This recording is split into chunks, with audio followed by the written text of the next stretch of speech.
Iki kudune damkar iki. Lah iki kudune damkar, nek ora damkar ya ora iso no. Few moments later.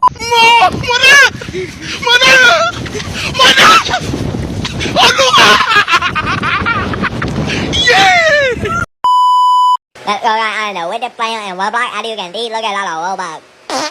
Let's go eat. Just a feeling that I want it behind because it's something that is fun. You're in my mind, I can see contact.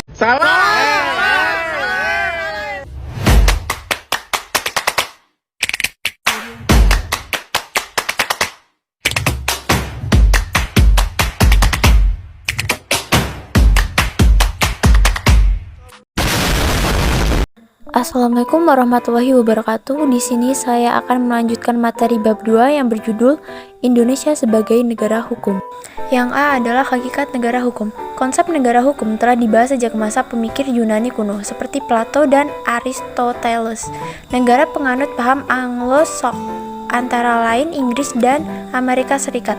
Di sisi lain, pada paham aliran Eropa kontinental, konsep negara hukum diidentikan dengan istilah Rechtsstaat.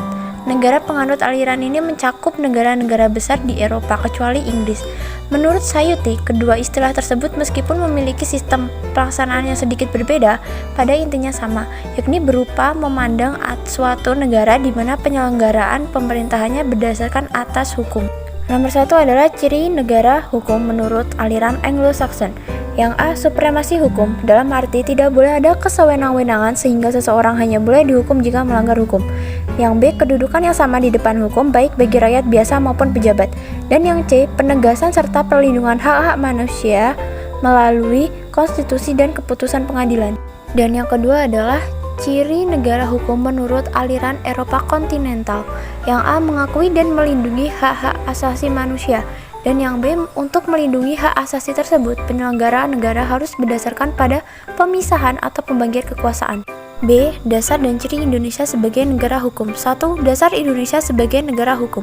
Undang-Undang Dasar Negara Republik Indonesia tahun 1945 Pasal 1 ayat 3 serta Pasal 27 ayat 1 dengan tegas menyatakan Indonesia merupakan negara hukum sehingga bersifat mengikat bagi seluruh warga negara dan pemerintahan, serta wajib seluruh warga negara dan pemerintah untuk menjunjung tinggi hukum. Dan yang kedua adalah ciri Indonesia sebagai hukum. A. Hukumnya bersumber pada Pancasila. B. Kedaulatan rakyat. C. Pemerintahan berdasarkan atas sistem konstitusi. Dan yang D. Persamaan kedudukan di dalam hukum.